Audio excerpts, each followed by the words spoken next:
Ladies and gentlemen, welcome to the final official Winter Speaker Series program. As I had mentioned last month, after talking to Andy Collins over at Centier Bank, he's going to be coming and doing a bonus presentation for us at the beginning of the season, so that'll be on May 21st, and that one will be in the museum by that time because we'll open on May 1st.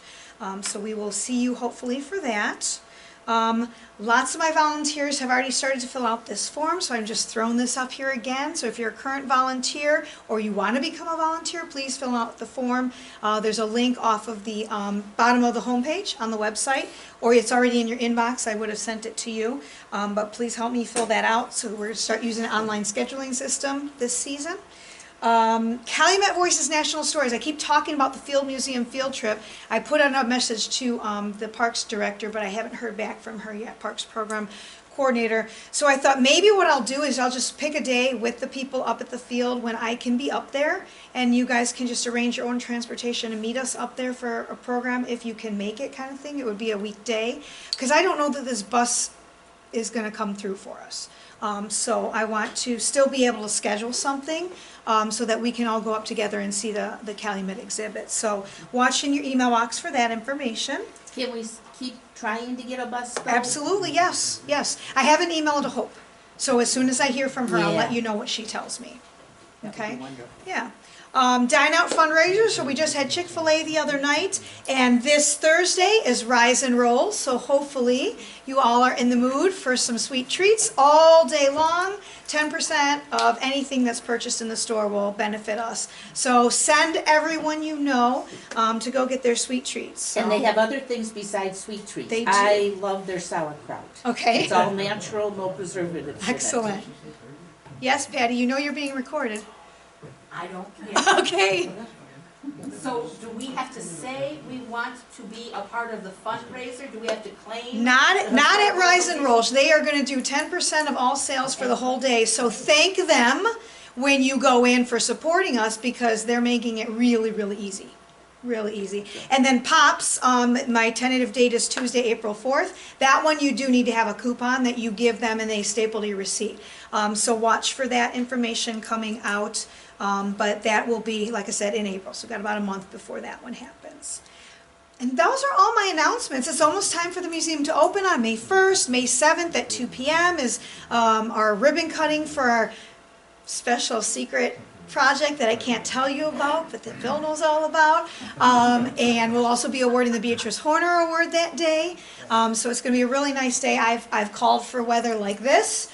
So we should have a really nice time. And the South Shore Convention and Visitors Authority is sponsoring free admission that day. So it's a great day to bring guests out to see the museum for free. So again, Saturday, May 7th, 2 o'clock is when we'll do the ribbon cutting and the award. And then the museum will be open until 6 o'clock, free admission all day, sponsored by the SSCBA. May 7th is a Sunday. Yes. I thought you just said Sunday. Oh, sorry, Sunday, May 7th. It's definitely a Sunday up here, maybe not coming out of my mouth. So that's it for me. I'm going to turn over to Dr. Schoon, and you are going to share a little bit about yourself as well. You do your intro? Okay. And how many have been to his Calumet Beginnings program at the museum? A couple of you. I think that's on our YouTube channel, I'm not positive. I definitely recorded it because I have it on DVD that I can play in the museum. So if you're ever interested in seeing his Calumet Beginnings presentation, follow up with me. If it's not posted to YouTube, I do have a recording of it, and we can share that with you. Sometimes I get talked into doing projects when I think it's against my better judgment, but I get talked into it, and then I become very glad that I did. One of those is the work I did on Swedish settlements, because I'm not Swedish, I'm not Scandinavian, never have been. I didn't change my ethnic background, when I got married, but I did learn a lot about my wife's family. And as far as that was concerned, I was told that I may not be a Swede, but I was smart enough to marry one, and therefore good enough to write the book. Well, the Pullman book was similar to that. Nope, Whoops, you're I'm fine. sorry. That's my cue. I knew you were going to have a problem. There you go. All right. If I feel like I'm tethered to this area, then... No, you've got more room now. I'm going to sit here. So. Okay. I've done a lot of work in Indiana, and not a great deal in Illinois, although from where I live, if I look out the back window of my house, I see two states, Indiana and Illinois. So I'm, very close to the border. And I didn't know a lot about labor history, which is one of the big things that you'll see, if you didn't know that already, about the town of Pullman. But I had done work on the Indiana Dunes, and when Pullman became national park property, so it was a national monument, which is a funny name because most people are looking for a monument, like a statue or something of that sort. And monument in the federal sense just means a space. So in this case, it was a historic park that became a monument. And fortunately, Congress had the forethought, maybe not forethought, but the thought this year to change the name from National Monument to National Historic Park, which makes a lot more sense. But I didn't do any, work on that. But a woman that I knew named Sue Bennett, who was the head of interpretation at the Indiana Dunes and worked with me when I was doing my Dunes research, was transferred over to Pullman. Why? Because when Pullman became national park property, there was no national park staff over there. So there's the Dunes National Park, and the superintendent of the Dunes National Park was told, you are now the superintendent of both parks. And there needed to be somebody there sort of full-time, and so the head of interpretation was a great person to start to be the first staff member over at Pullman. And when they wanted a book for the gift shop, that was not yet even designed yet. They wanted Eastern National, which is the company that does all the book shops and all the gift shops for all the national parks in the country, wanted something about Pullman, something up to date. And there was nothing up to date. So Sue called me and asked if I would write it. I said that I had no background in labor history or the town of Pullman itself. I had actually slept in a Pullman car. That's about as close as I got to it. And Sue said, the things that you find interesting when you do your research, other people will find interesting as well. Please do it. How do you say no? And not only did I find it interesting, I found it fascinating. And so I'm glad to share some of that with you today. So, until 1830. Until 1830 means from the beginnings of civilization and before that, the beginning of human habitation on the earth. Until 1830, the fastest way to travel anywhere was on a horse. That's a long time. And 1830 all of a sudden sounds pretty recent when you're thinking of things that old. The fastest way to travel on a horse, but the nicest way to travel was on a steamboat. And that was about to change in 1830, because on 1830, well actually 1831, George Pullman was born. Now, 1830, the United States looked very different than it does today. Almost all of the states were east of the Mississippi. California wasn't even owned by us. It was still part of Mexico. And if you notice on here, Florida is not a state yet. Michigan and Wisconsin are not states yet. The country was much smaller than it is today. But my story begins in two places, New York, but actually a very beginning in South Carolina, both on the eastern seaboard. In South Carolina, in 1830, the reason it's part of this program today is because it had the first rail passenger service. Now, those of you familiar with the Civil War know that one of the reasons the North won the war was because of its industrial strength and the fact that it had lots of factories and lots of rail lines and things of that sort. But in 1830, the first scheduled passenger service was actually in the South. And it was on Christmas Day, which is right near the end of that year, of course.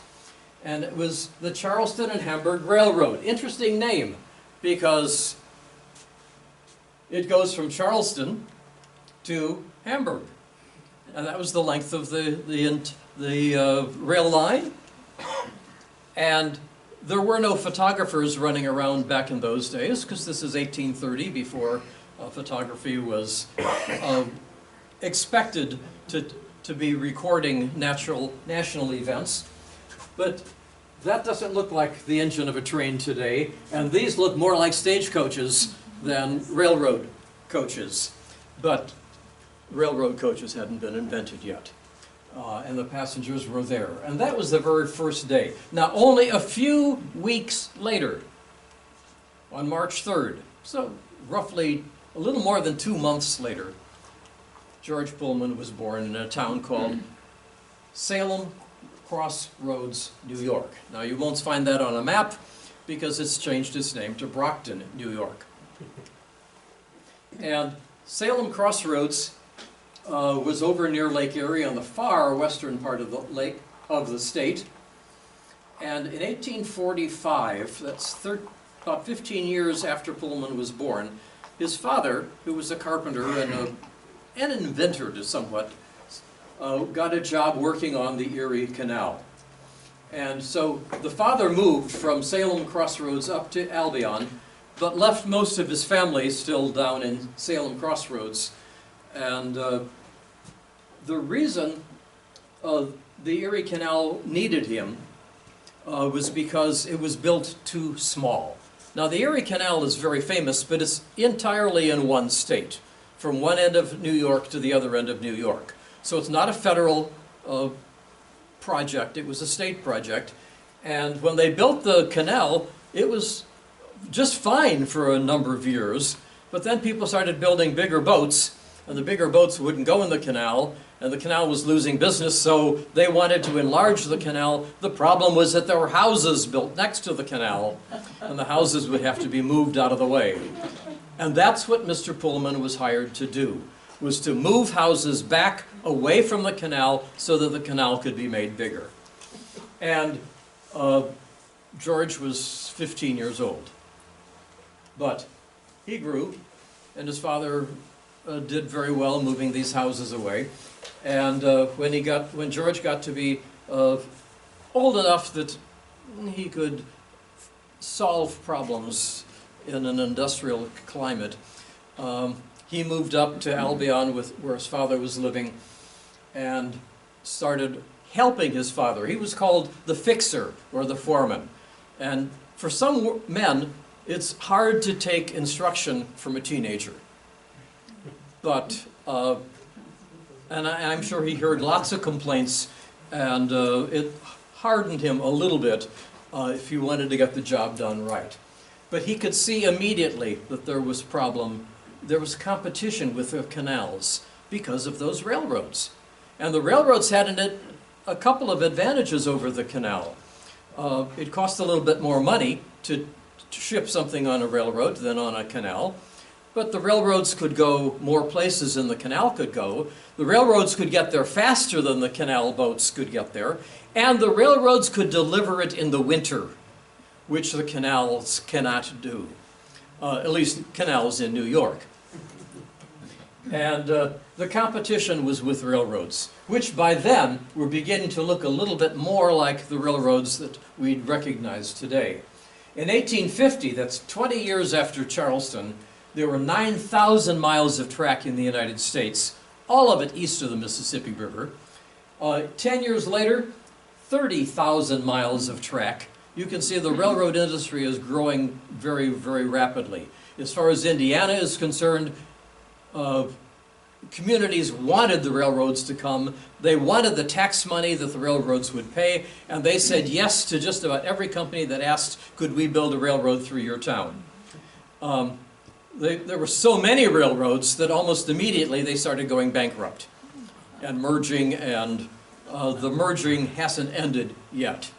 In fact, I just found out that there's another railroad merger in the works right now. So George Pullman worked with his dad moving houses away from the canal. But he also recognized that once the last house was moved, he'd be out of a job. He also recognized another problem, and I call this the sleepers problem. When that first railroad had passenger service in Charleston, the entire trip took about 3 hours. So if the longest scheduled railroad trip in the United States is 3 hours long, you don't need a sleeping car, and you don't need a dining car. You just need a place to sit. But as the tracks got longer and longer, and you could actually cross the Allegheny Mountains and go from the East Coast into the Midwest, some of these railroads were going kind of long distances, and therefore people would fall asleep in these very uncomfortable seats. And so some railroads tried to think of a way to allow passengers to sleep. And the earliest sleeping cars looked very much like this. Again, this is before photography, so we just have drawings. I don't know what this is made out of, but it looks to me like a sheet of plywood. 1, 2, 3 layers on both sides of the car. You could put 12 men sleeping in a thing like this. 4 on the bottom level, 4 in the middle level, and 4 who would have to climb some kind of a ladder to get to the top. And if you were at the top and the railroad curved around like this, going at any rapid rate of speed, you'd be very lucky if you didn't get rolled out of the bed and down onto the floor.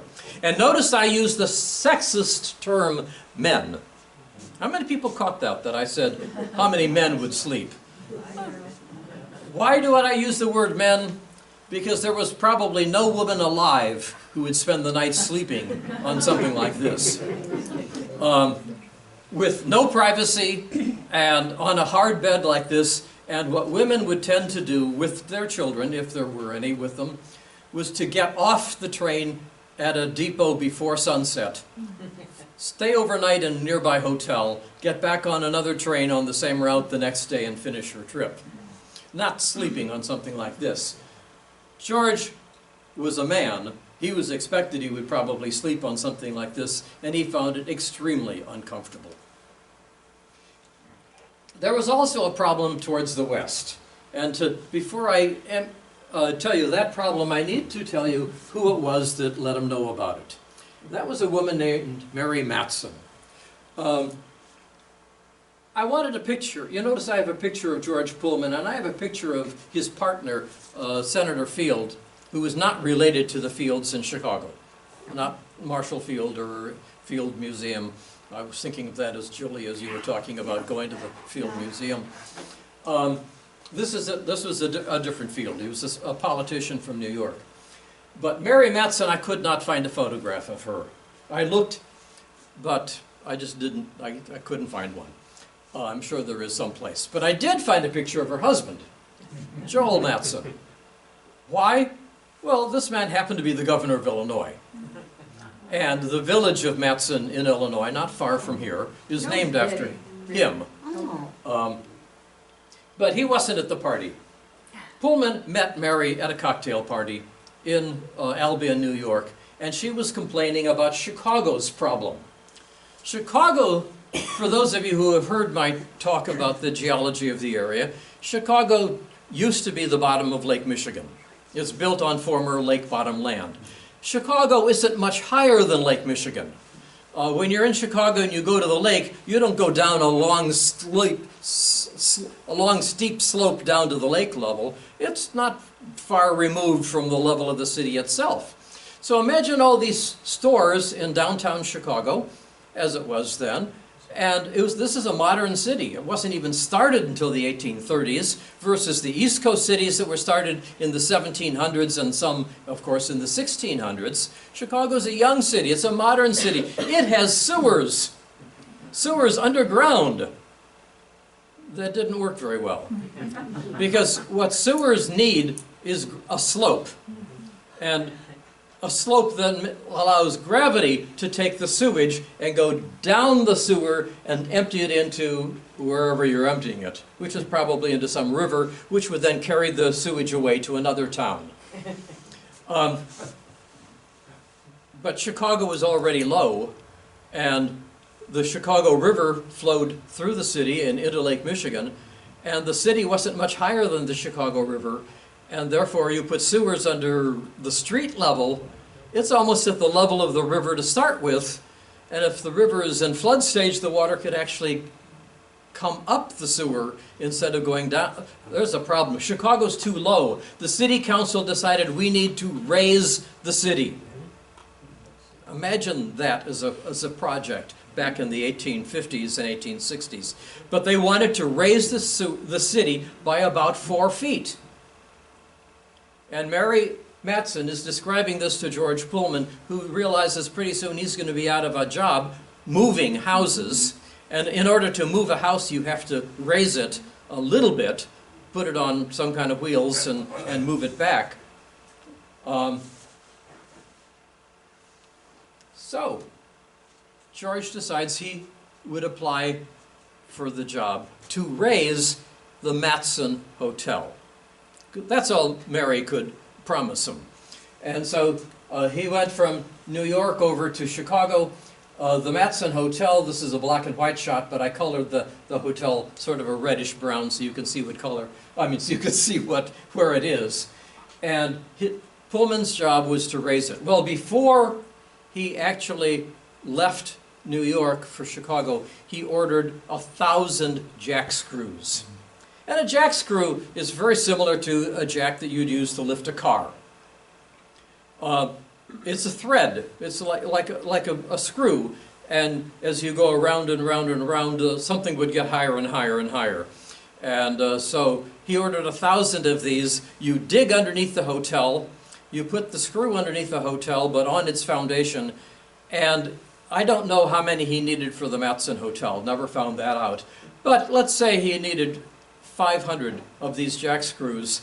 You hire 500 workers to work for you, and each one stands or sits or crouches near one of the screws, and when George blows the whistle, each of them turns the screw 1/4 of a turn.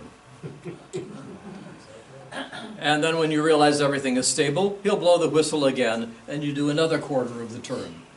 And after 4 of these, it's gone up the height of 1 thread on the screw.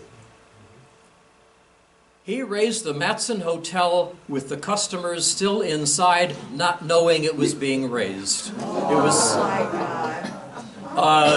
He became an overnight sensation in the city of Chicago. Now, he wasn't the only one trying to raise the buildings. There were people who already lived in Chicago who were doing that. And so immediately he got other jobs. 4 feet is, when you're going thread by thread, was quite a distance. And he got other jobs and commissions, and he was able to give the men who were working for him, a promise of at least several months or maybe a year's worth of employment. I don't have photographs, from those early days, but this is actually a painting that was commissioned by George Pullman because he got the job of raising the whole block at one time, which required more jack screws than he owned. So he and some of the other companies all went together, and they raised the block. This is on Lake Street. And, most people think when I start this that I'm talking about Michigan Avenue or State Street or something like that. Michigan Avenue didn't exist quite yet. Michigan Avenue is where the beach was.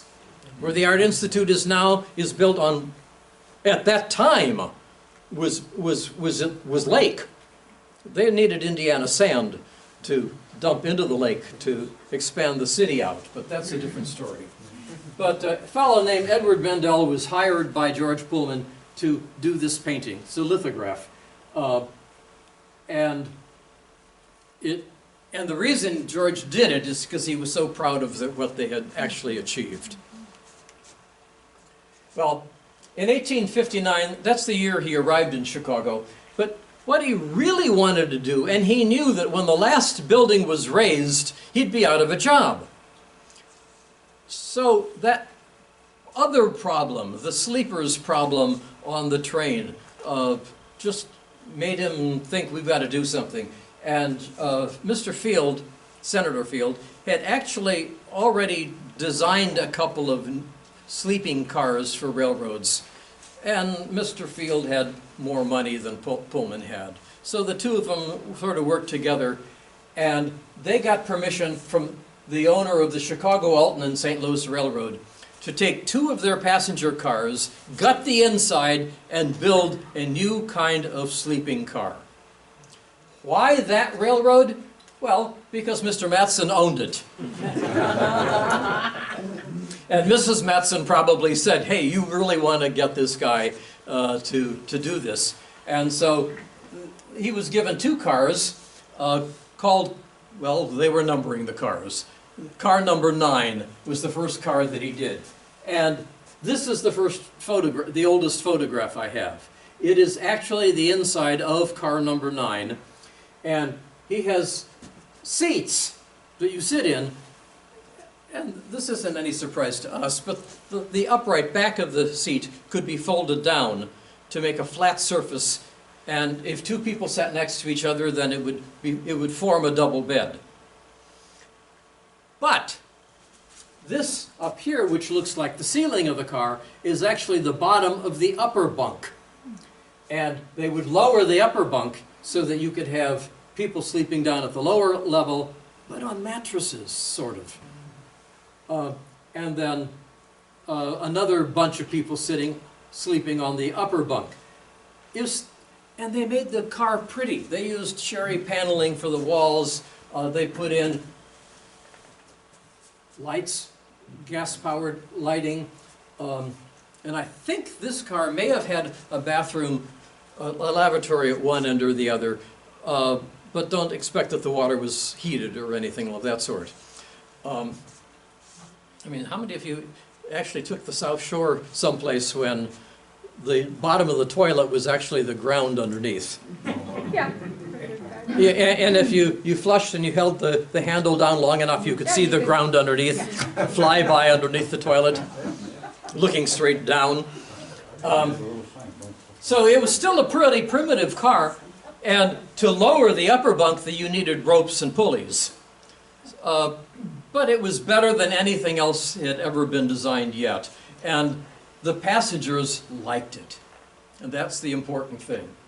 So the Chicago and Alton Railroad then commissioned Pullman to build some more of these. You know, he's not building the car, he's retrofitting the inside. Then something really strange happened. The United States is growing. The dark brown, these are states. And California and Oregon, a lot of people don't recognize this. You know, we basically grew from east to west, but these two became states long before most of the Great Plains states did. And in the Kansas Territory, 10 years after the gold rush in California, they discovered gold. And there was another gold rush, which is not as famous in this country as the California gold rush, and it's called the Colorado gold rush, but you notice there's no Colorado on the map. Colorado hadn't been invented yet, and so the name Colorado gold rush was given to it a little later. George decided to go out west, and he hired people to continue rebuilding cars in Chicago while he headed. He took, of course, the Chicago and Alton Railroad, sleeping in his own cars, to the Mississippi River, and then crossed Missouri on a train. But that's as far as railroads went in those days. So his last bit had to be stagecoach, which took 7 days to get out to the Colorado gold fields. And this doesn't look like Chicago, but this is what his home looked like for the next 3 years. Now, he did not go out west to mine or pan for gold. First of all, there was no panning for gold. That was a California thing, because the gold tended to be loose, and the rivers would wash it down, and you could, you know, see the individual gold nuggets in the water. The Colorado gold was encased in rock, probably granite, And therefore you had to find hunks of granite that had little gold specks in it and crush the granite in order to pull out the little gold specks. It was lots of prospectors ended up going home broke, or with less money than they went out west. George Pullman had heard those stories. He was not interested in being a prospector. He was interested in selling stuff to the prospectors that were there. So he opened up a general store, and he stocked it with things that prospectors would need, whether it was cooking equipment and camping equipment, and he actually bought and had shipped out there a stamper, which was a machine that would crush the granite, and he even invested in hay for horses, because the prospectors' horses would have to live through the winter. And George did kind of well. But his living accommodations looked very much like this. We don't have a photograph of his living arrangements, but we have descriptions. And there was an opening for the door with some cloth to give you privacy at night. The cook stove was outside, because in the summertime it was just too hot inside to actually have a stove cooking things and making bread. And there was a dining room table. We call it dining room table, but it was a table which became the bed at night. Not much better than that train. But after 3 years, he made actually enough money that he considered, this is enough, I'm tired of being out west, and he headed back to Chicago. So there's that 3-year time period, and when I said yes, I would write this book, I had no idea that any of this occurred. Never thought of Pullman as going out to a gold rush. But he came back with money, and he decided he was going to use some of that money to build a better kind of car. And notice the cars are looking much more like what trains look today. But this is number 9. This is his first car. What he was going to do is to build something that was longer. So 46 was the old car's 54 feet, so it gives you more room per car. 8 feet wide, 10 feet wide. This is a big difference, because platforms were built to go right next to the train. If you have a wider car on the train, there's a problem of pulling into a depot that has a platform. But lots of the depots just were ground, and you walked on the mud or the dirt and then climbed stairs to get into the car. 8 feet high was the old ones, 10 feet high. Whereas the extra height was in clerestory windows. Churches, cathedrals have clerestory windows that are way high above the nave. And the purpose for this, and notice it's not as wide as the train, was so that when people are sleeping at night and and he had black curtains to give people a little bit of privacy when they're sleeping, sunlight could come in through the clerestory windows and light the aisle. The price tag from $4,000 to $8,000 meant that nobody wanted to buy his car. And it sat. And it was a great idea, but you have to have a great idea that satisfies a demand. And this wasn't satisfying very many demands. At least railroad companies couldn't see that price. So Pullman thought one way he could sell these is to not sell them. Sound funny? But to lease them. To lend them. So you don't have to pay $18,000, but over a period of time you'll end up paying more than $18,000. But it'll take a while to get up to that level. The next part of my story, I don't know is true or not. We simply don't know. Historians argue about it. But it is said that the Pioneer was part of Abraham Lincoln's funeral train. 1865 was the year that President Lincoln was shot. His wife decided she wanted him buried in Springfield, Illinois, which meant going by train from Washington, D.C. to Springfield. But she wasn't, she was upset. She wanted Americans to see what they had done to her husband. So instead of a straight line route, they took a very zigzag route to hit all the major cities between Washington, D.C. and Springfield, which included Cincinnati and Chicago. And if I come back and talk about the Dunes book sometime, one of the stops was Michigan City. And there was a funeral for President Lincoln in Michigan City, because there were funerals in each stop. And there were 9 stops altogether. And the most important stop was from Chicago down to Springfield. And supposedly, that car was part of that to take the passengers there. The reason I don't know if it's true or not is because there was nothing in 1865 written about it. There wasn't anything till almost 1880 written about it. So was that fabricated in 1880? Or did it really happen? And we don't really know. Just like we don't know what color the funeral train was, because all the photographs were black and white. And as far as I know, nobody recorded what the color of the engine and the cars were. So we've tried to rebuild those for tourists. And the colors that are on the cars are guesses. Okay, so in 1867, 2 years later, Mr. Field says, I'm going to run for re-election in New York. I don't have time to do railroads. And so I'm leaving the partnership. Pullman didn't have enough money to continue the program by himself, so he took advantage of a brand new Illinois law which allowed him to form a corporation, to be incorporated, and put INC at the end of your name, which means stockholder. He could sell stock to people, and if the company went broke, he wasn't personally liable. And in a partnership, you are, even today. If you're in a partnership or a sole owner of something or other, if you're not incorporated and the company goes into debt, you personally have to, pay that debt. At least that's what I understand. But when you're incorporated, the business is separate from the person. And so he created the Pullman Palace Car Company, and just the name Palace Car tells you he was intending to make something rather luxurious.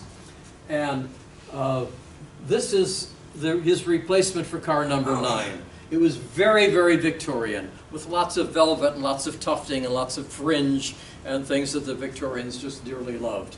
And he had cars that weren't just sleeping cars. He had parlor cars. These looked like wing chairs, and they were swivel like your chairs.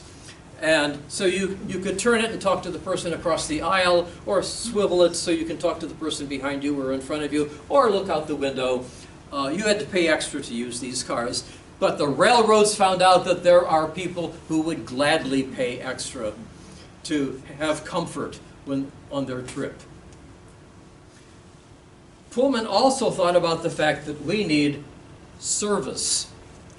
We need people to clean the beds, to make the beds, to help passengers unpack their suitcase or maybe pack their suitcase again.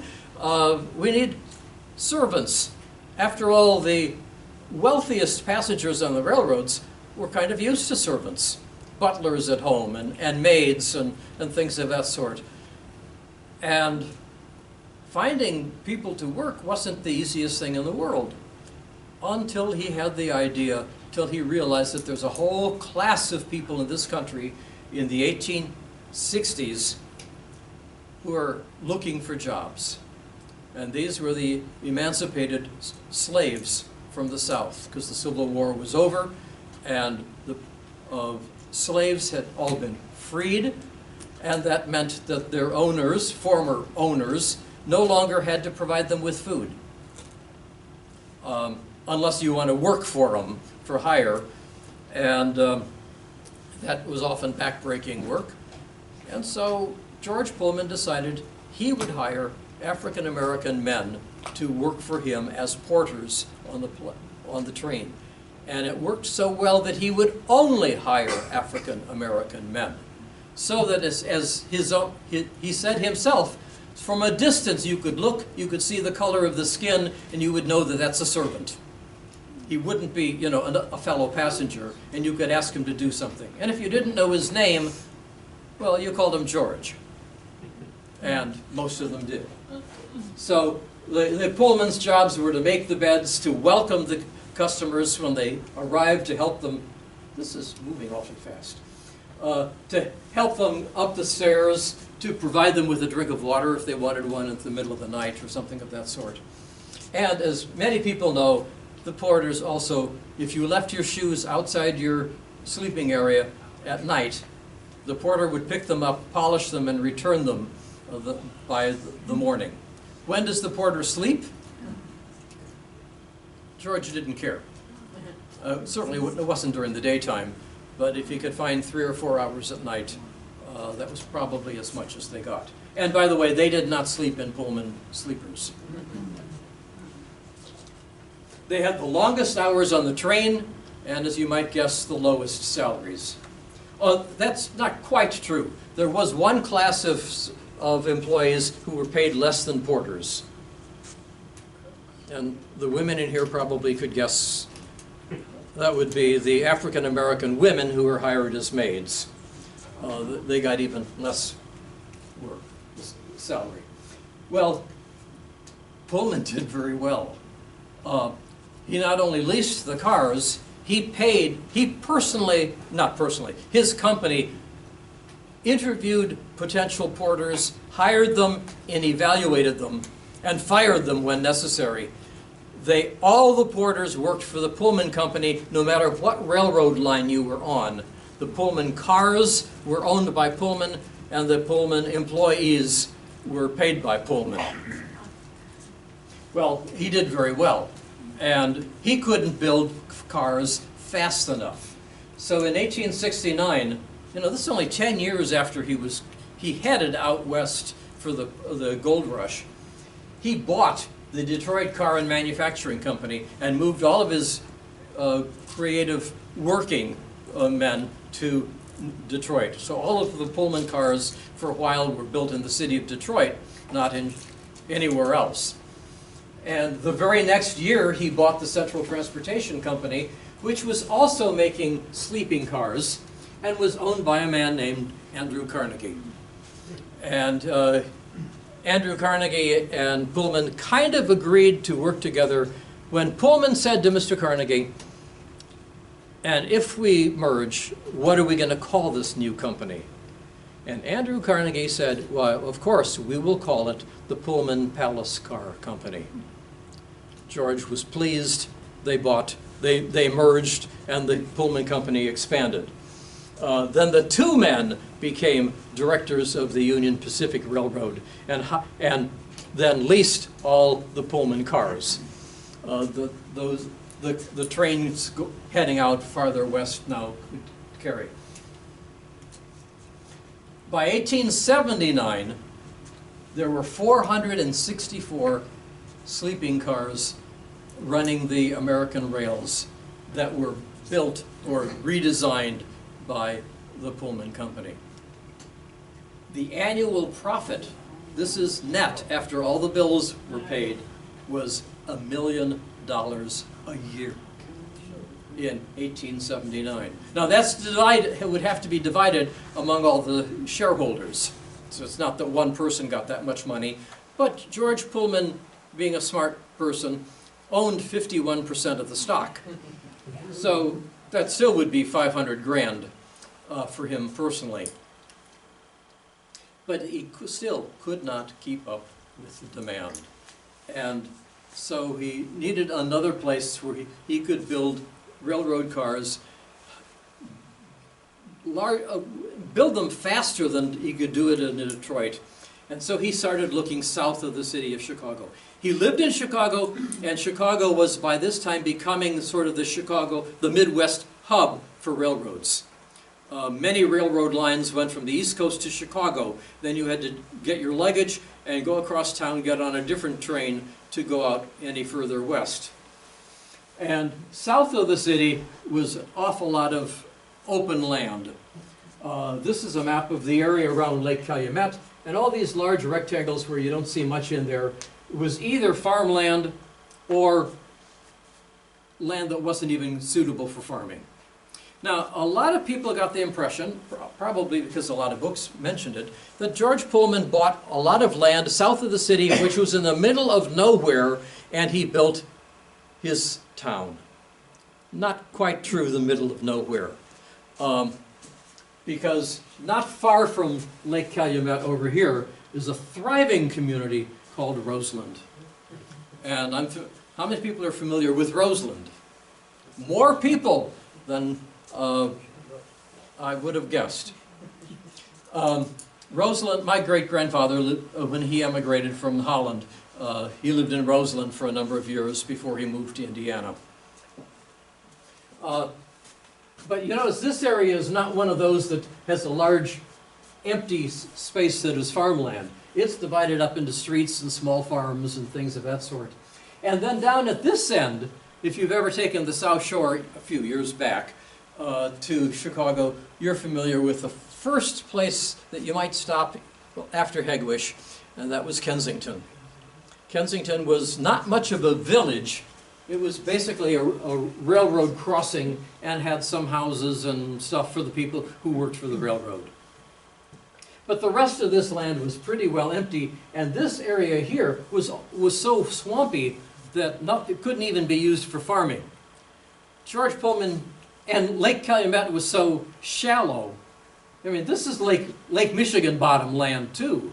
So it's not a very deep lake like Cedar Lake is, which I think I just read over there, the maximum depth is 17 feet. The maximum depth here, I don't know about maximum, but it was closer to 3 feet or 5 feet or 7 feet.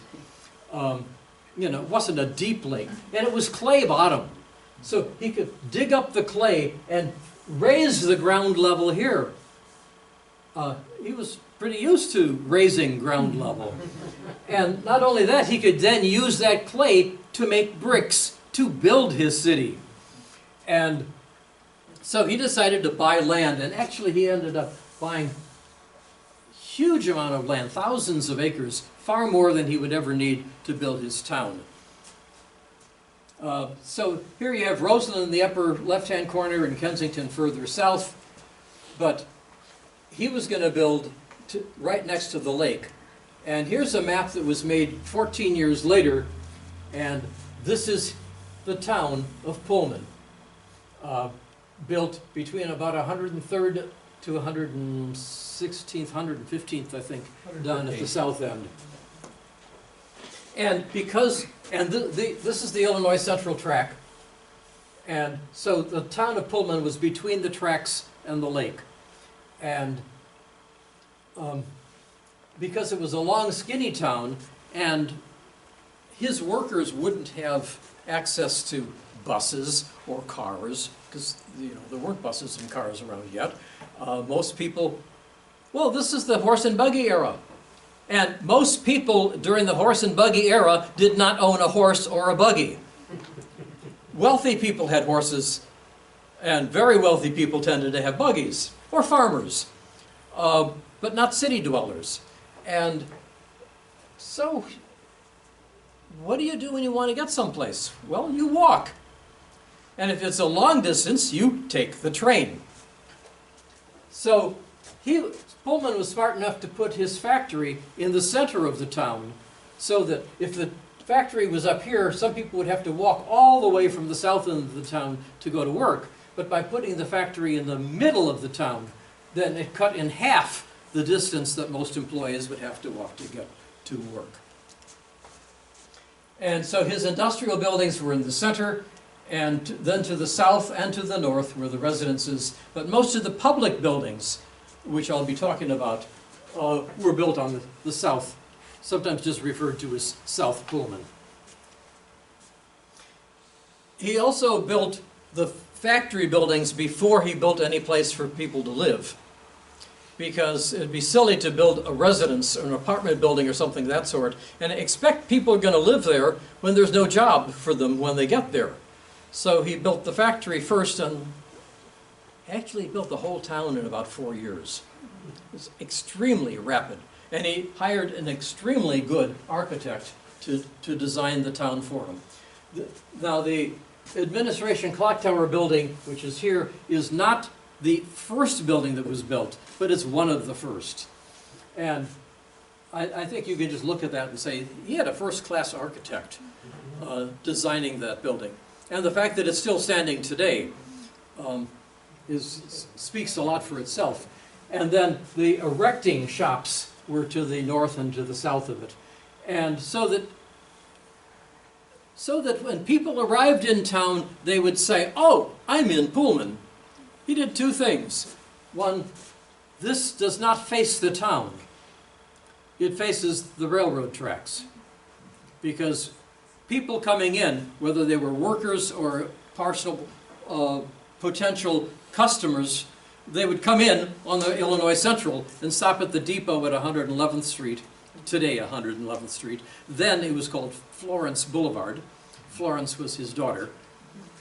And they would see, well, and just in case somebody didn't know what Pullman looked like, he bought Indiana limestone and had it carved into a giant Pullman. And the lake in front, the reflecting pond, was just like everything else Pullman did.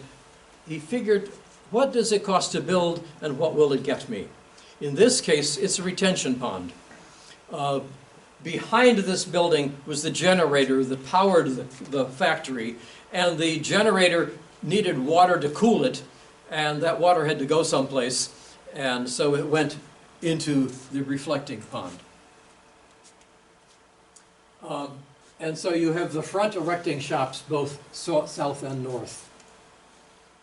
Yeah, I'm sorry. And called the lake, called the pond, Lake Vista. Okay, so that is not Lake Calumet, that is... No, that is a retention pond. Does not it much. still exist? Does Lake Vista still exist? No, No. no, unfortunately. Lots of people thought that as this was being prepared for the National Park Service that they would rebuild Lake Vista. But unfortunately, one of the things that ran against it is that Cottage Grove Avenue was redrawn, and it didn't really leave enough room between the new Cottage Grove and the building to have it. And so lots of people were disappointed that it wasn't put back. Did he ever make Lake Calumet into like a beach? No. Good. Lake Calumet, Lake Calumet is not a sandy area. No, it's awful. Right. But they did have an athletic field out there. So behind those pretty looking erecting shops were the machine shops. This is the water tower. And then shops that looked a lot more industrial behind that. Now people need a place to live. But thinking of the fact that we're living very far away from the city of Chicago, George Pullman wanted people to move to his town who would enjoy living in the town, say, wow, I've never lived in any place this nice. Because working men in Chicago couldn't afford what we would today consider a nice place to live. The tenements, the slums in Chicago were rampant at the time, and working people tended not to make enough money to be able to move out of the slum. But George Pullman was going to create a town that people would want to live in. And that means he needs a home for his superintendent, and for his foreman, and for his skilled carpenters, and for the custodians, and for the maids and the seamstresses. And so that means you're going to have different levels of housing, because he's going to have to pay his superintendent more than other people, and the superintendent's not going to want to live in the same kind of house that an immigrant worker coming right off the boat is going to be satisfied with. So along Florence Boulevard, he built some beautiful duplexes with 10-foot ceilings, fireplaces, front parlor, back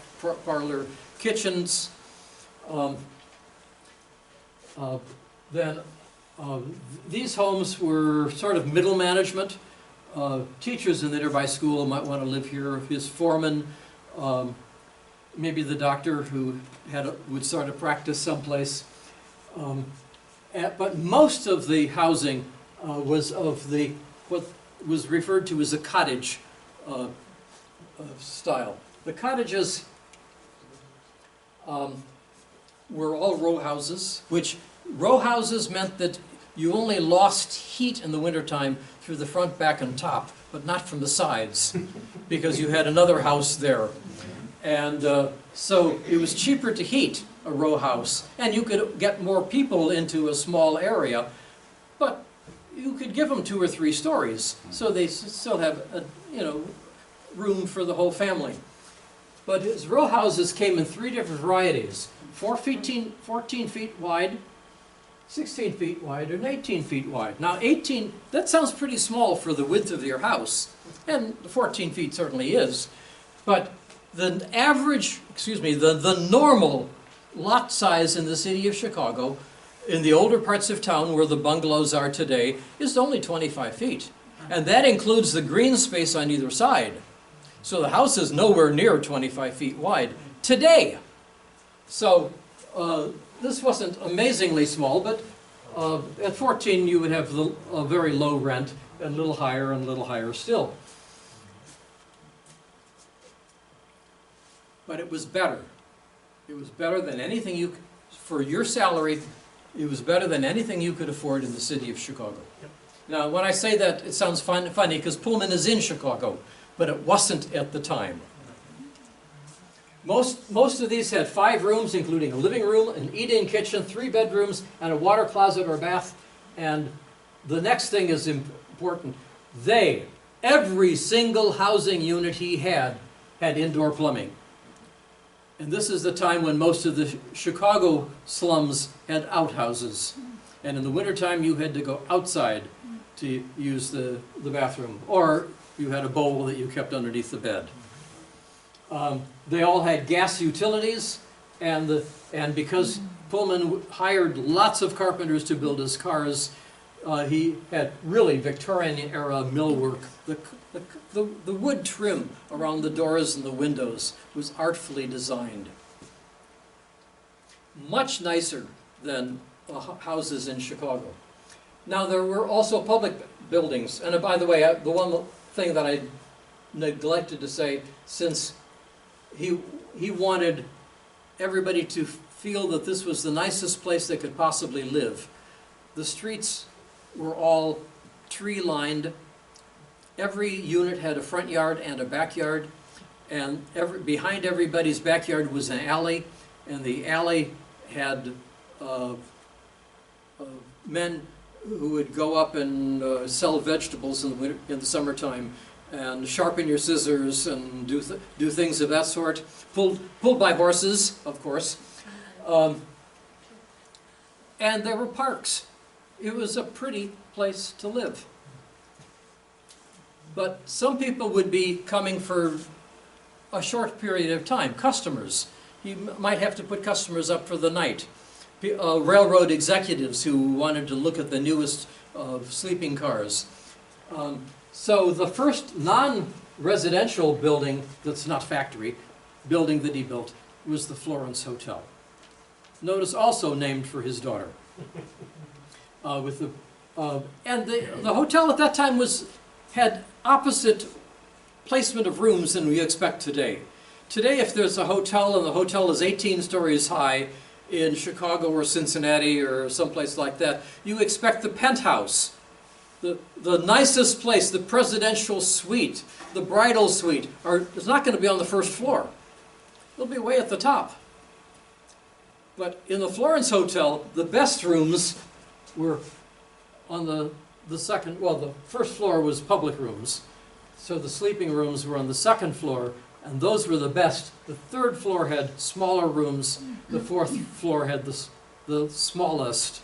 Why? Because there was no elevator. And so, of course, you had the people who had the least money would climb the most steps in order to get to the top. But when they got there, they also had the best view. Then there was the arcade. The arcade was very close to the factory, and it's a shame this building isn't still standing, because this was one of the nation's first indoor shopping malls. It had almost everything. First of all, it had an atrium with glass ceilings that had, just like the two-story shopping mall today. He would rent these storefronts along the side, and you could go shopping going from one store to another without going outside and being inside. But the arcade also had more than that. It had a 5-room library, and the Pullmans bought, out of their own money, all the books to start the library out, some 5,000 books. But it had 5 rooms, including one room that was poorly decorated because the working men wouldn't feel comfortable in a room that was too rich looking.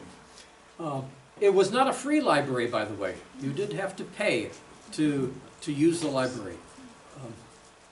And it had a theater that was described as being the finest theater in the United States west of the Hudson River. And the Hudson River was at the east end of the Erie Canal. It was a beautiful theater. I wish I could have seen it. It was so big that there was not a single camera that could take a picture of the inside.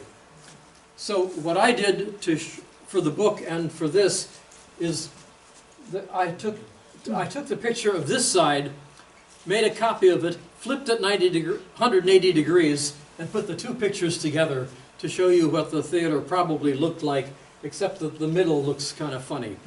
But that's because it didn't really look kind of funny. But the Pullman Company then subsidized the plays that were done there. And as long as they were of high moral character, you could use the Pullman Theater. Now, some of the buildings are still standing. This was the stables. It was a livery stable.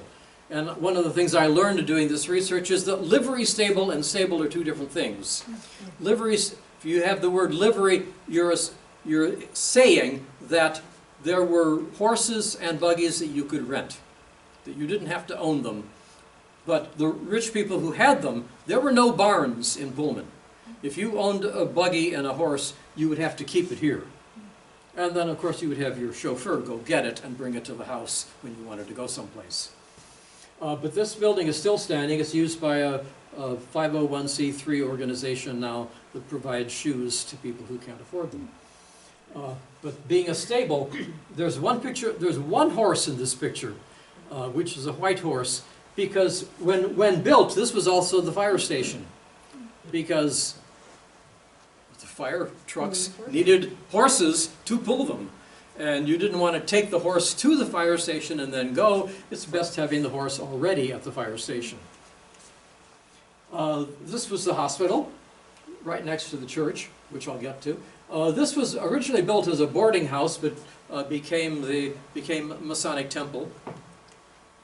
And then they built this building, which is the fire station, on the north side. It's one of the few public buildings that was in the North Pullman neighborhood.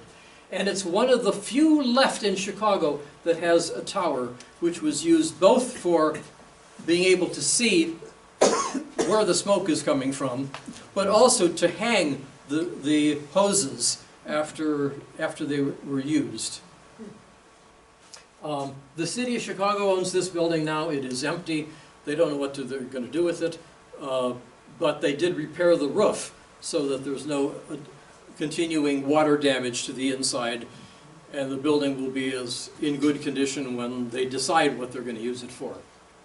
But all these buildings are still around. George built one church. Now, a town that has 12,000 people might need more than one church, but George was a Unitarian. Excuse me, he was not. He was a Universalist. And so he assumed that all of his employees would want to worship at the same church. So he built one church. But he also thought it's important to have a church in town. So he built it in a prominent location right across from the park. And since every other building, almost every other building in town was built by those using those bricks that were mined from the bottom of Lake Calumet, he wanted the church to be very different. And what color would be different from red brick? Green. And a dark red brick, you'd want a light green.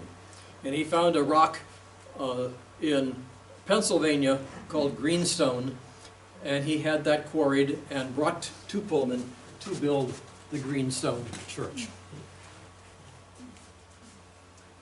A couple of other buildings. This is the gas house. It's no longer standing.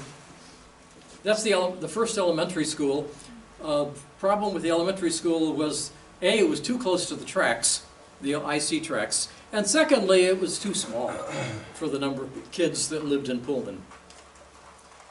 This is the depot, and notice that the depot, these are the Illinois Central tracks, and you can see the clock tower building is the first thing you would see when you got off the train. And this had to be torn down when the IC line was raised and became an elevated route. And this is the casino. Pullman had a casino. But casino in those days did not mean a gambling house. Casino is like the word casa, which is in Spanish. Casino comes from an Italian word that refers to house. And this is where the administrative offices were held, and it had some rooms you could rent. And people who didn't want to worship at the Universalist Church might rent one of the rooms to have their weekend worship services in the casino, which today sounds funny to say, but it didn't at the time. Public buildings that are gone but no longer around include the Market Hall. Market Hall was built because one thing that George didn't want in the arcade was a butcher shop. You would smell, and the produce from gardens and farms could attract rats and other vermin, and so let's have all that kind of stuff in a different building, in a different place, different part of town. And so this was, but still a very nice, substantial building. Second floor, third floor had meeting rooms and things of that sort. Not in town.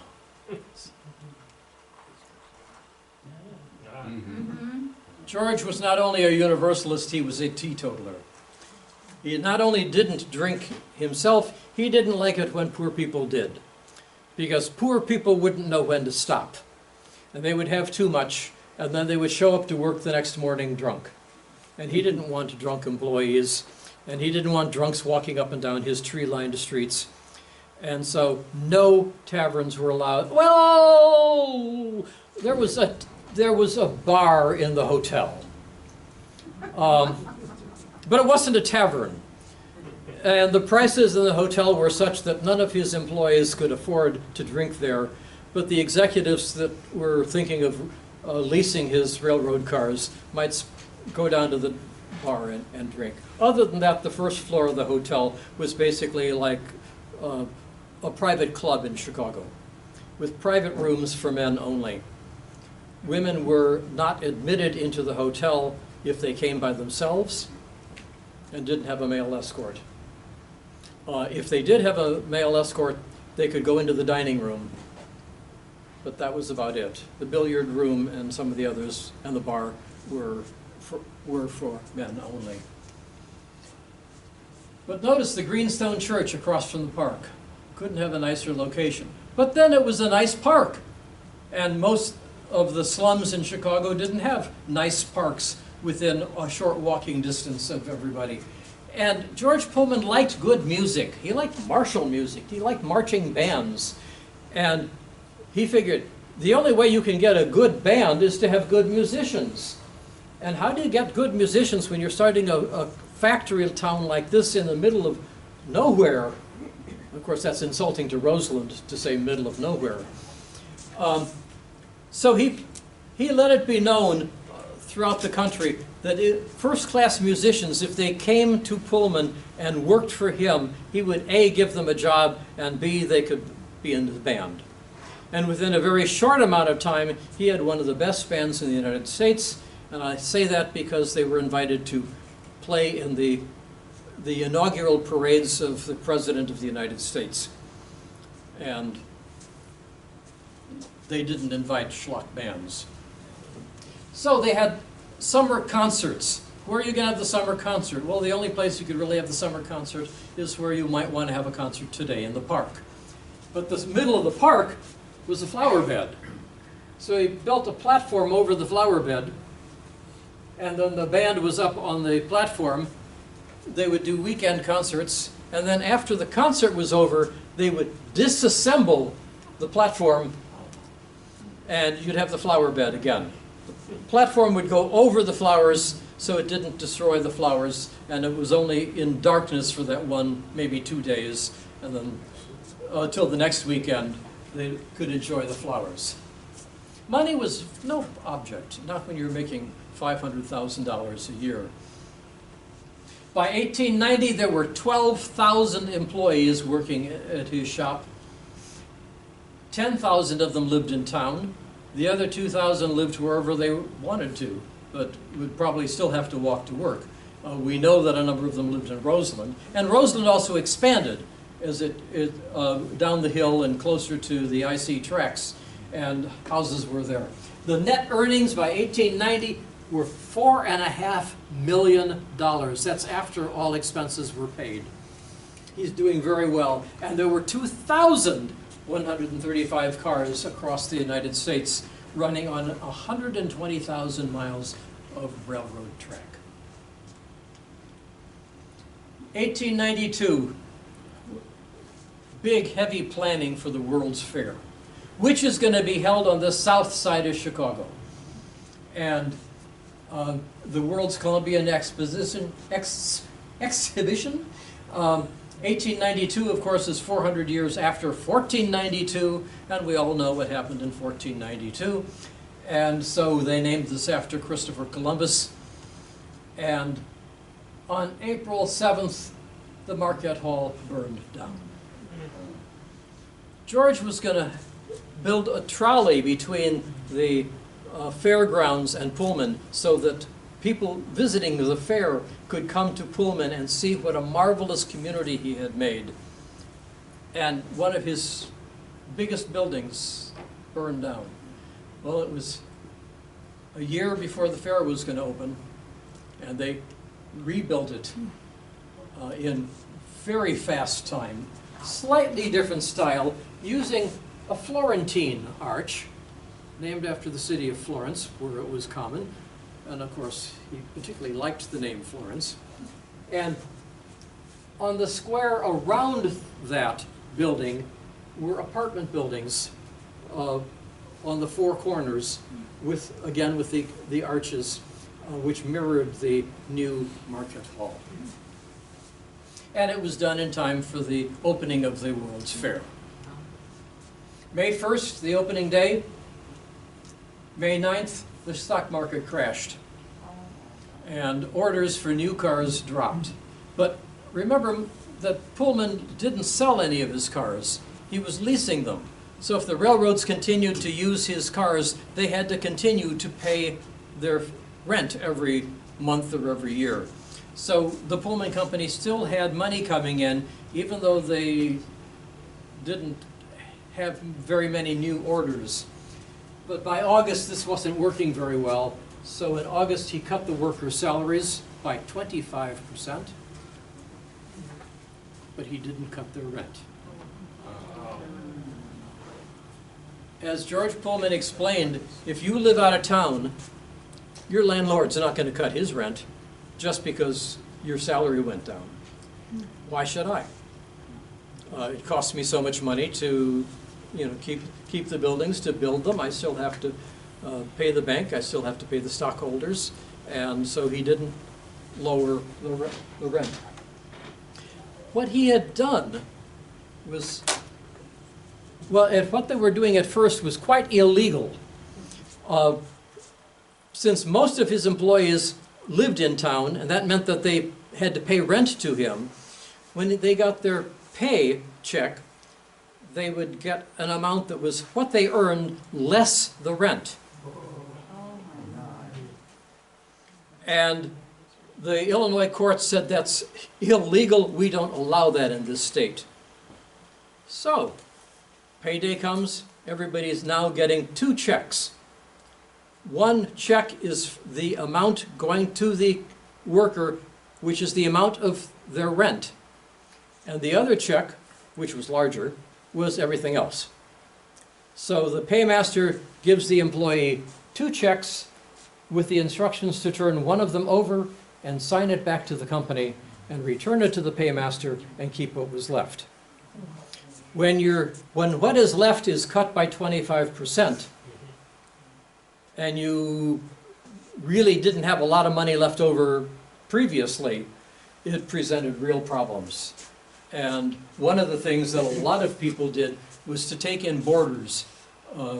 Okay, I have 4 kids and 3 bedrooms. I'll get somebody who's willing to sleep on the sofa, or put my kids on the sofa and give the bed to somebody who's willing to pay for a bed. Anything they could do. And a lot of the churches, by the way, had fundraisers, raising money, providing money for food, so that no families would go, broke, or actually go in a great deal of debt if they could even borrow the money to buy food for the family.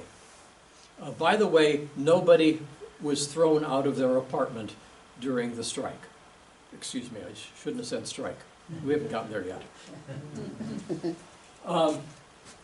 If a carpenter or one of the maids said, I can't afford to live here if you're cutting my salary, George Pullman would kindly say, then find a job someplace else. If you're perfectly free to go look for jobs elsewhere. But he didn't want his executives to leave because they ran the place. They had the institutional memory. They knew you could hire a new executive, but it wouldn't be as good as the ones he already had. So he didn't cut their salaries, and he didn't lower by a penny the dividends that he paid to the stockholders, because he had promised so much money a month, and he kept that promise at the expense of the employees whose salaries were cut. So on May 7th, 1894, the grievance committee met with the vice president of the company. They weren't happy with what he said, so they said, we want to meet with George Mortimer Pullman ourselves. They did on May 9th, and on May 10th, 3 of the committee members were laid off. They were told they were laid off for reasons that had nothing to do with their being members of the grievance committee.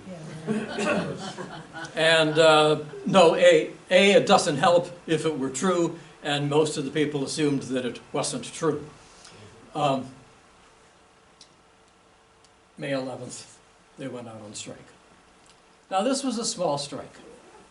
When you consider how big Pullman is, how big Chicago is, how big Illinois is, how big the United States is, this is one group of a few thousand people upset with their management.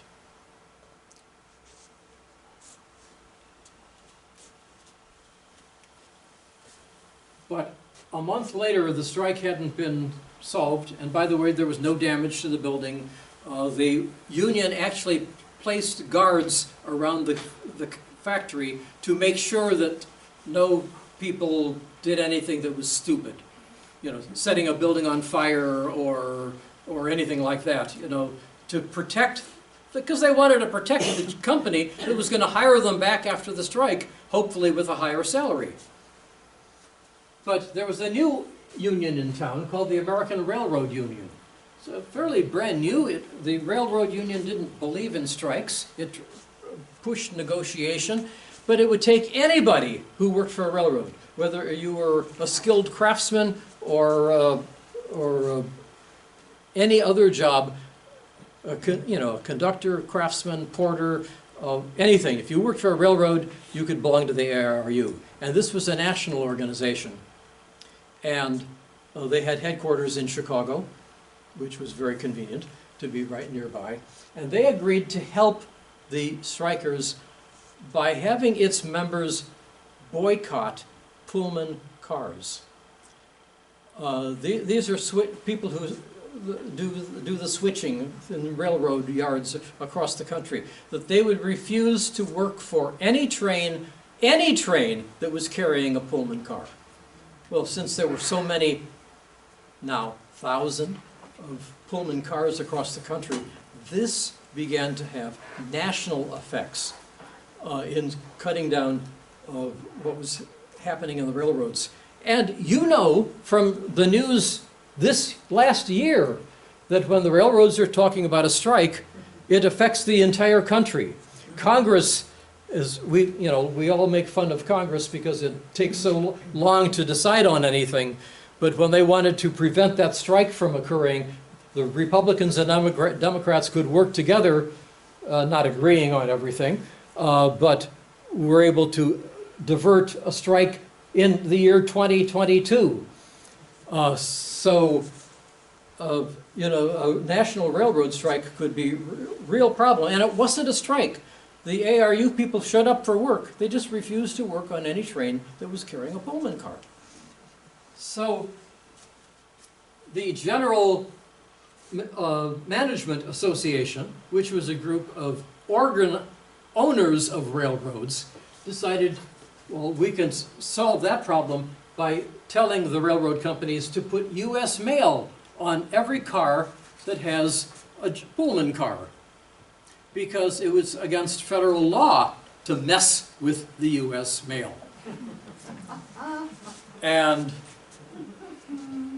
the ARU people refused to work on the cars, even with mail cars on it, which was breaking federal laws, which caused the various governors throughout the Midwest and the President of the United States to call out the military and National Guard and to protect the trains, to make sure they were going.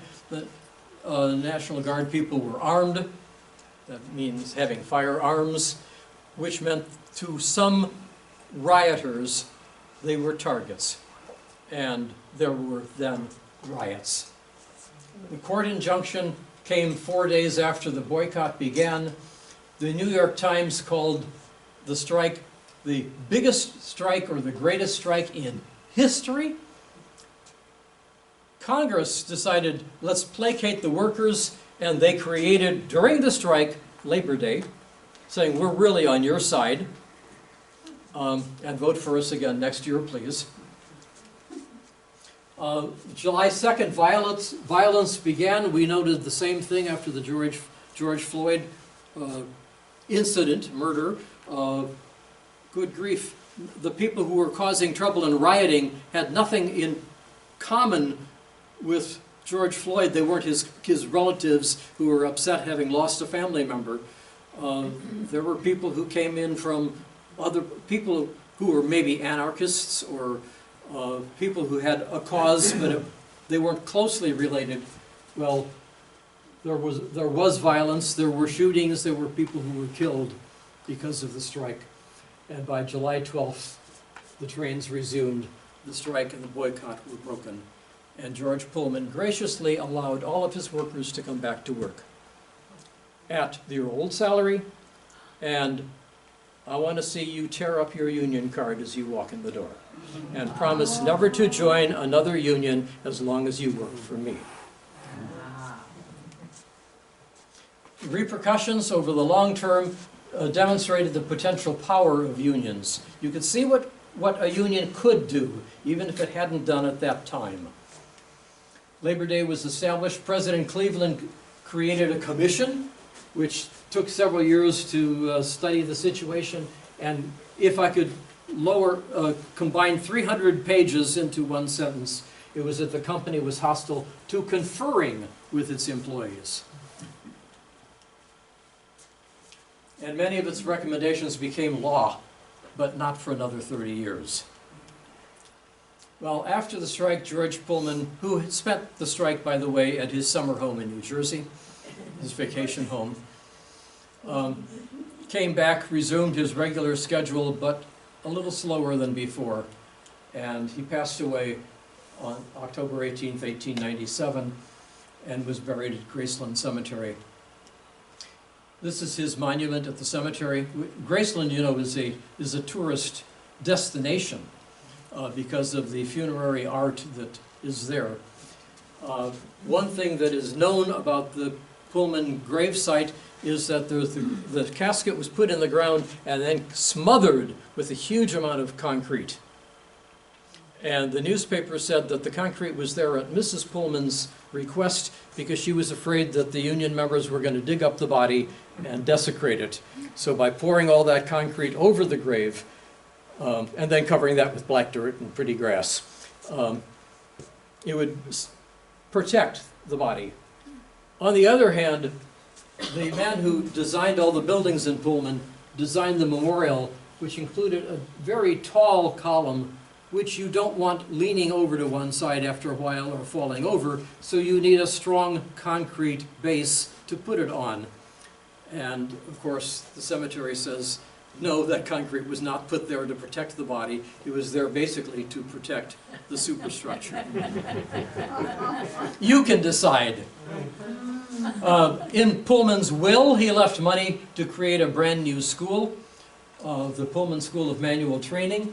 It opened in 1915. It's a beautiful campus, and it ran for a number of years. Today it's the Chicago Public School, and it's called the Gwendolyn Brooks College Preparatory Academy. It was at this building that President Obama signed the paperwork that made Pullman a national monument. 1897, we need a new president. And so at this point, when I refer to President Lincoln, I'm talking about Robert Lincoln, who was the president of the company for about 14 years, and then chairman for another 10 after that, and he had a new management style. And Robert Todd Lincoln was President Abraham Lincoln's son. He was an attorney. He was the attorney for the Pullman Corporation when George Pullman was the chairman and president, and he took over the reins afterwards. But he didn't behave the way George Pullman did. He had a much more laid-back, consensus style of management. But he had a lot of problems, and one of the first was the very next year when the courts said that Pullman had exceeded its rights. When you look at the charter that allowed the Pullman Company to exist, it did not give them permission to own both a factory and housing, and stores and shops and things like that. He could do one or the other. The Pullman Company could make cars, or it could provide housing for the people who made cars for another company. And the board of directors chose to continue making cars. And so that meant that they had to sell every building in the town that didn't make cars. And that included the church, and the arcade, and the hotel, and the depot, and every single home. The one thing I'm glad to say is that the homes were all, people who lived there were given first refusal. Once the price was set, if you wanted to buy your own apartment, you could then do it, and then you would own your own home. And the church well, I will get to that. The church is the only public building still with its original use. It was built in 1882 as a church, and it is today the Greenstone or the Pullman Methodist Church. But the Methodist congregation purchased the building from Pullman and has owned it ever since. The inside has hardly been changed since the very first day the worship service was began to be done there. About the only major difference is the organ used to be powered by pedals. You know, you had to pump the pedals to pump the air in order to listen to the music, and that's electric. But the original tracking system, which, not being an organist, I don't quite understand, is still in existence. But the Pullman Company changed drastically at this time. The Pioneer was a wooden building. The garden arbor was typical of the new Pullman buildings. And notice it looks a little more streamlined. wooden construction for the old cars, steel construction for the new, which meant that they didn't need all those carpenters. Gas lighting for the old, electric lighting for the new, opulent Victorian decor for the old, and a very modern, clean, clear mission decor for the new cars. Many carpenters were needed for the old cars, and very few for the new ones. So lots of skilled men started leaving the Pullman area. But the expansion of the company continued. In 1899, the Pullman Company outbid Cornelius Vanderbilt and purchased his company, which was called the Wagner, or probably by most Americans, the Wagner Car Company. And at this point, Pullman is making every sleeping car in the United States. There is no longer any competition.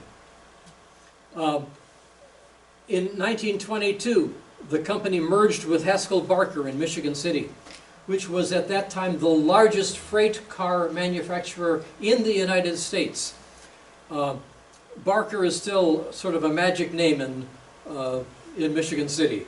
There are 2 streets named after Barker. You've got to make sure that you're on Barker Road or Barker Street, I guess, so that your mail gets sent to the right place.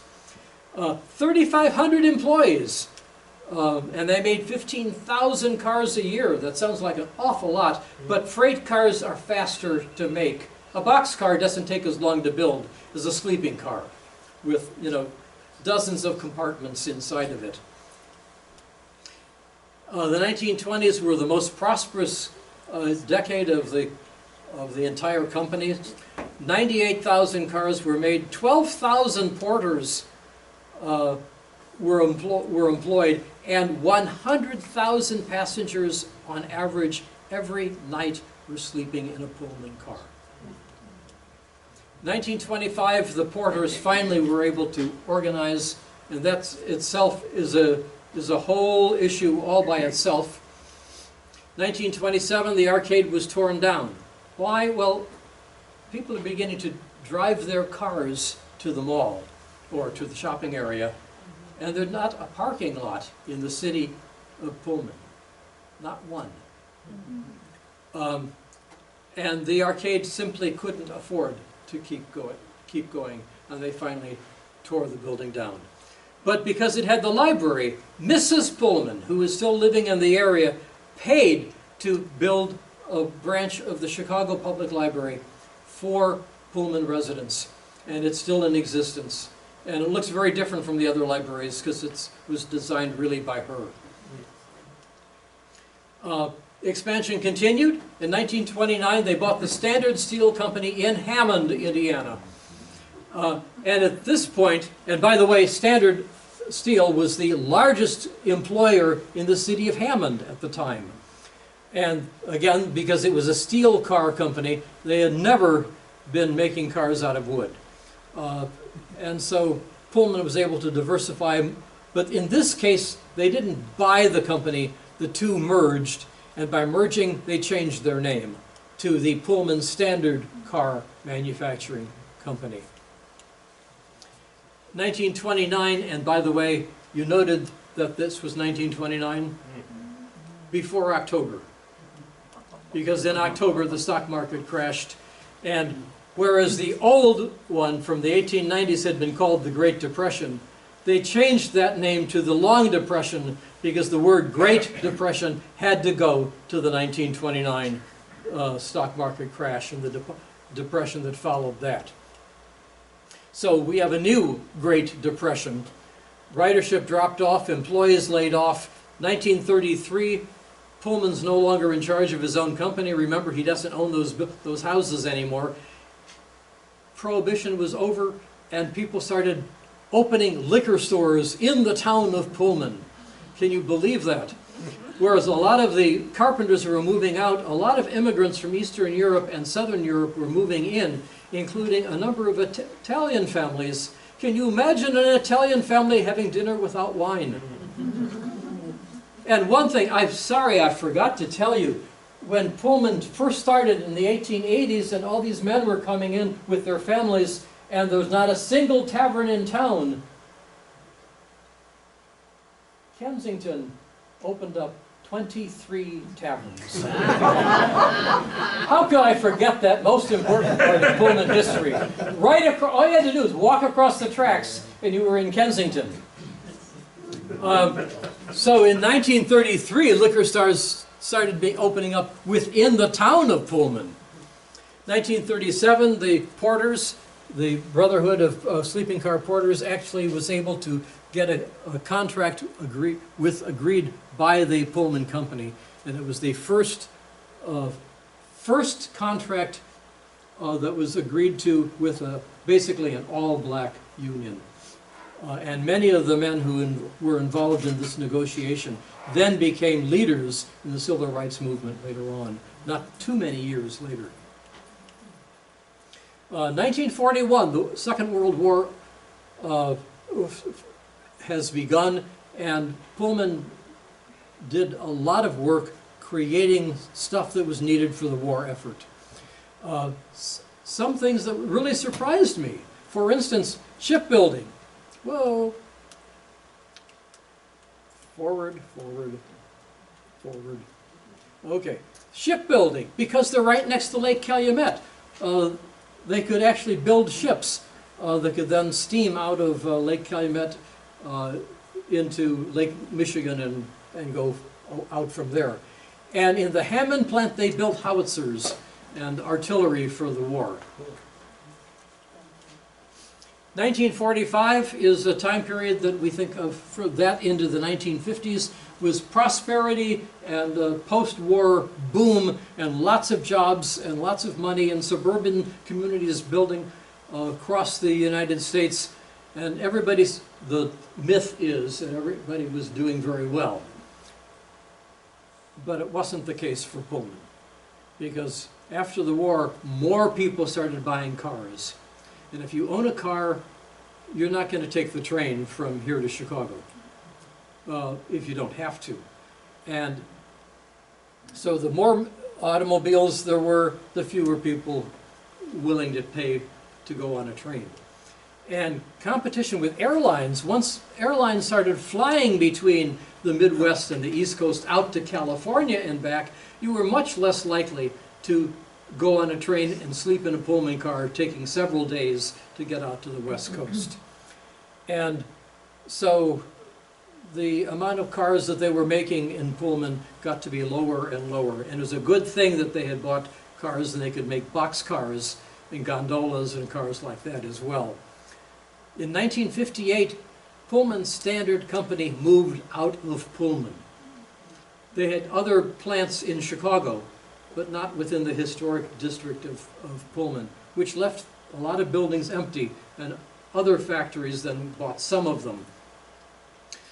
1969, Pullman made the last Pullman sleeper. 1970, they closed the Chicago plant, as well as the Michigan City plant, which left only the Hammond plant and a few smaller ones open. In 1971, they got a 10-year lease for life when they got the contract with Amtrak to build Amtrak cars. That doesn't look like an old-fashioned Pullman car. It's not a Pullman car, but it was built by Pullman employees at a Pullman plant for, actually Pullman Standard plant, for Amtrak, using Amtrak's specifications. With the companies out of the Pullman area, a lot of the Pullman housing was empty. It was beginning to look more like the slums they were trying to avoid. When George Pullman built the place the first time, the city of Chicago actually listed the Pullman neighborhood as blighted. The Roseland Chamber of Commerce suggested that the entire area be razed and turned into an industrial park, because Calumet Lake was now going to be part of the St. Lawrence Seaway, and ocean-going ships were going to come up the Great Lakes and dock in Chicago, and having industrial space around the lake would be really very valuable, and these row houses were in the way. Good grief. A Pullman industrial park the people who lived there didn't agree. And so the last part of my story is what happened after that. Citizens united, citizens saying, no, we're not going to tear it down. You're not going to tear down my house. I own it. I bought it. I'm going to stay here. The Pullman Civic Organization was re-established.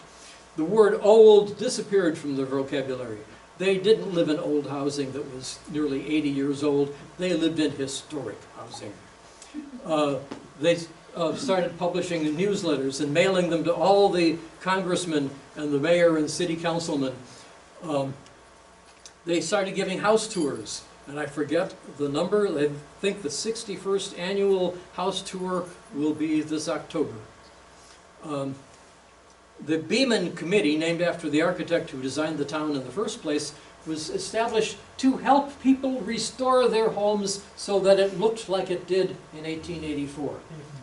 Instead of modernizing it and making it look so that each house looks far different from its neighbors. And they started a facade project where they actually raised some money to help people pay for the changes that would make the area look more the way it did at first.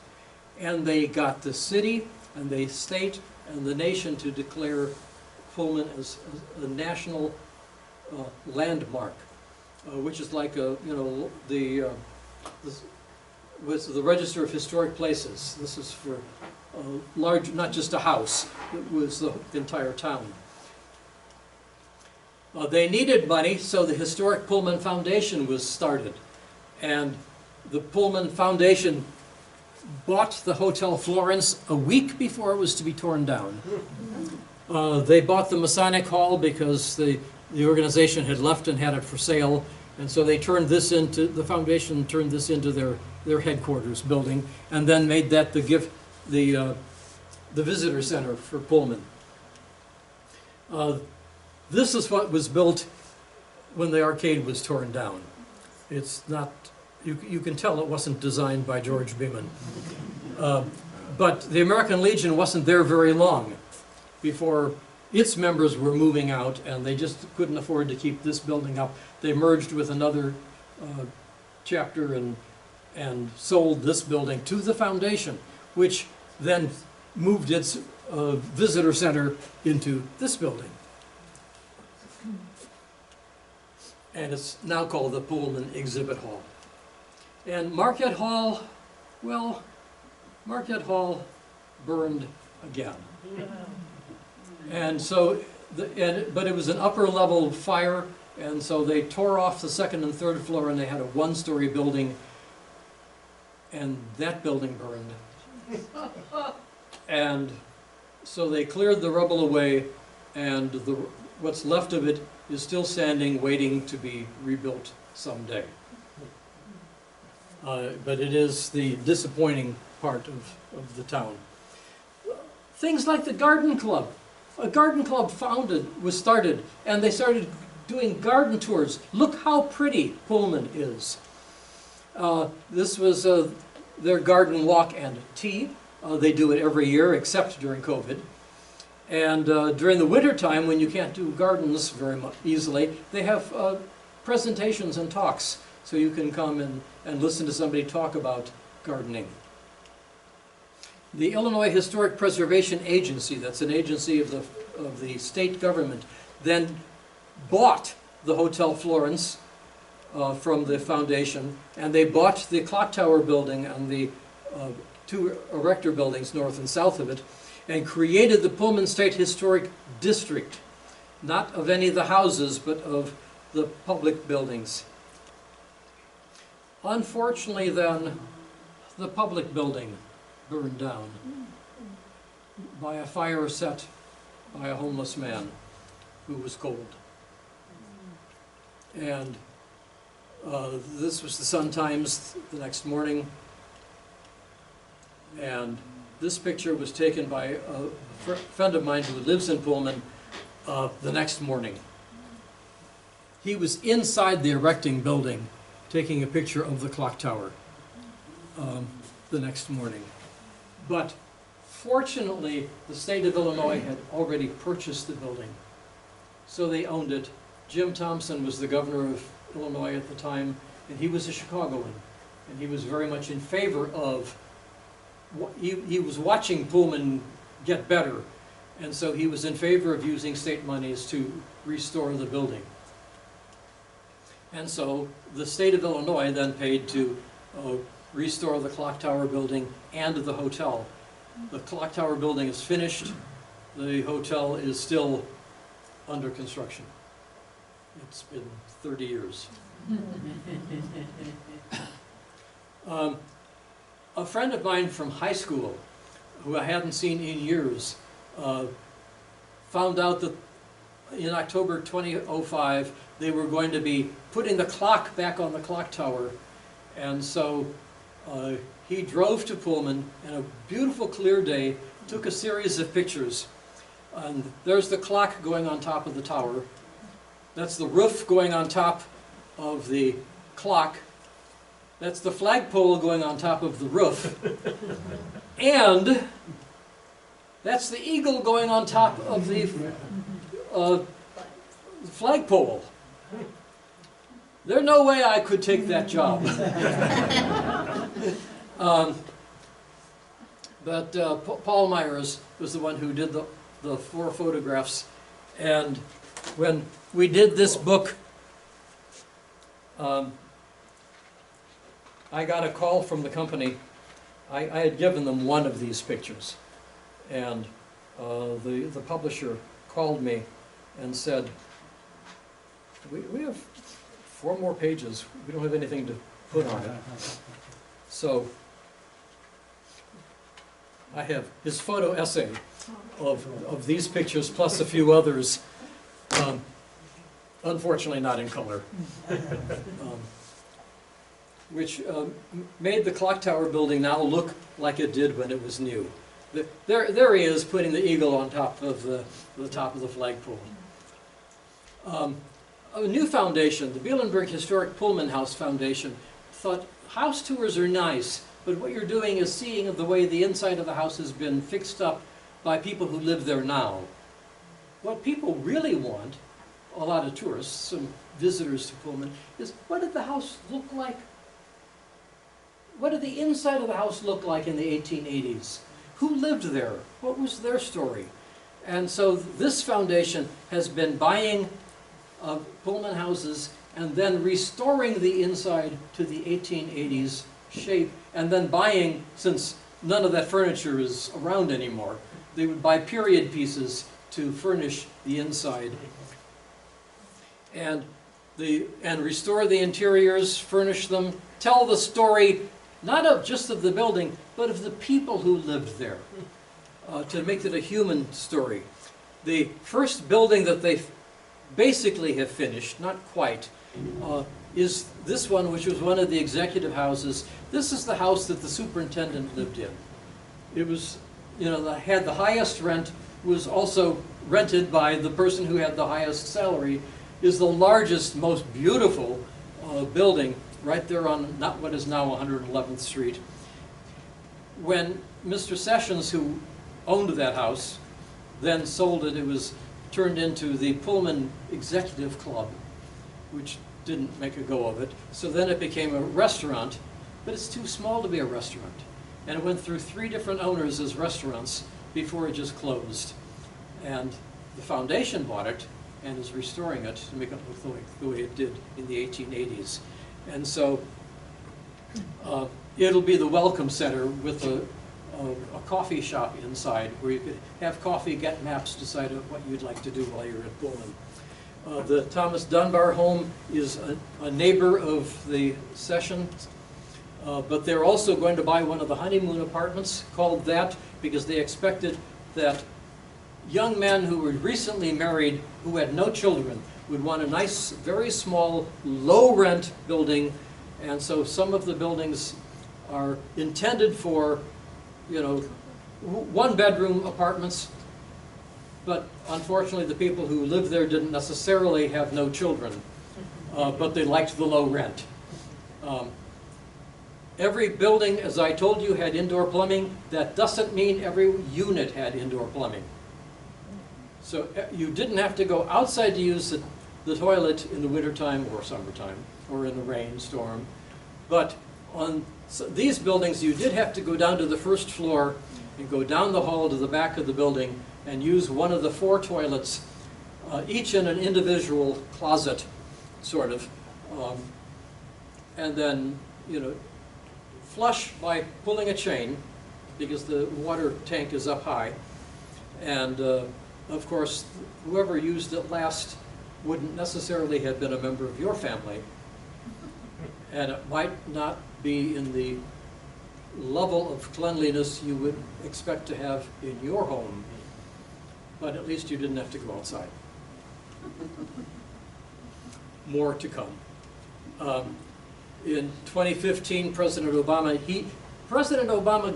got a rap sometimes because people thought that because he's from Chicago, he made Pullman a national park property. Wrong. The people who lived there made it a national park property by petitioning the governor, by petitioning the National Park Service. When all of that approval was done, then the president came to Chicago to sign the paperwork, and was probably had a little extra pride in the fact that was his neighborhood, and South Side no less. I happen to enjoy describing what happened after that. There was the implementation of plans, remediation, beautification, modernization, you catch the drift, restoration, and the Pullman Historic Foundation became the official Friends group. Lots of national parks have Friends of the Indiana Dunes, Friends of Yosemite, Friends of Yellowstone. This Friends of Pullman is the Pullman Foundation. And on Labor Day, a year and a half ago, the interior part of the building, at least the first floor, was ready. The gift shop was open. The exhibits were inside the new building. Notice Pullman in Indiana limestone letters in the front of the building. And finally, the dream of everybody has come to fruition.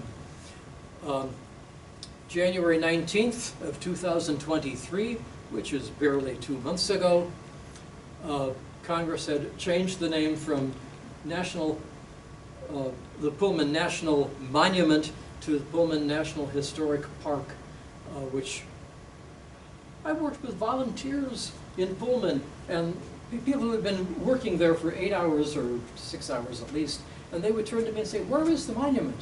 I say, "You're in it! This area is the monument." And they give you this strange look. Well, historic park will be a whole lot easier to explain to people. And this is the superintendent of the park, which now has its own superintendent, not using the superintendent from the dunes. And these are all the big wigs standing in front of the clock tower building earlier this year. And that, of course, brings my story to a close. I was asked to write a small book, and I didn't bring any of them with me, because they wanted 8,000 words. I said, 8,000 words is the size of a chapter. Well, you know, but that's all we want. Well, then came COVID.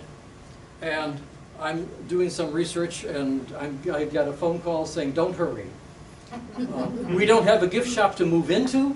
The building hasn't started being restored. We don't know when it's going to be restored, so take your time." So I did the other Dunes book in the meantime. And then I got back to the Pullman book later on. And when I turned in the manuscript, it had 24,000 words in it. They said, "No, 8,000 is what we meant." I mean, we were serious, 8,000. I said, "But there's too much good stuff in there." I said, "Doesn't make any difference. You know, we have the same 8,000 word book in every national park. You know, that's what it is." And so I said, "How would you like to do 2 books?" And they said it was a great idea, but they were only going to do 8,000 words. So fortunately, the History Press jumped at the chance to do the other one. So the only one I sell is the one that has the 24,000. The other one is only sold in the gift shop. And I wouldn't suggest you buy it anyway. It's well written, but there's just too much that isn't there. And anybody who would show up to a presentation like this wouldn't be satisfied with just reading that. So anyway, thank you very much, Julie, for the invitation. Thank you.